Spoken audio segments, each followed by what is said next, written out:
High বন্ধুরা, সকাল সকাল আবার আমি লাইভে চলে আসলাম কিছু যোগ ব্যায়ামের আসন নিয়ে। দেখতে পাচ্ছেন সর্বাঙ্গাসন। অসভ্য ছেলে, দেখে পা নামাতে পারিস না? এই পুটি, এই তোরা করছিস না কেন? স্যার জামা উল্টে যাচ্ছে তো। জামা উল্টে যাচ্ছে তো তুইও তো উল্টে যাচ্ছিস, প্রবলেমটা কোথায়?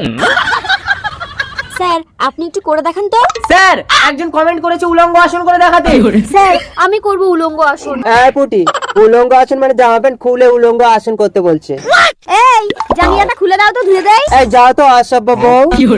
এই খোলো। আর 4 দিন স্নান করেনি, 4 দিন ওটাকে ধোওনি। ভাল লাগে না, যাও তো তুমি লোকের সামনে আমাকে ছোট করো। দেখছো না ওদিকে লাইভ ভিডিও চলছে? দিচ্ছি, দাঁড়া। এই না না তো, যাও যাও তো। এই পুটি, অত হাসিস না, দাঁতে ঠান্ডা লেগে যাবে। এই উল্টো আসনটা করে দেখান তো। ঠিক আছে, করছি, দেখ। এই পুটি, এদিকে আয়। এই ব্যায়ামের স্কুলের মাস্টার আমি। হাই বন্ধুরা, ব্যায়ামের স্কুলের স্বয়ং মাস্টার আজ সর্বাঙ্গাসন করে দেখাবে।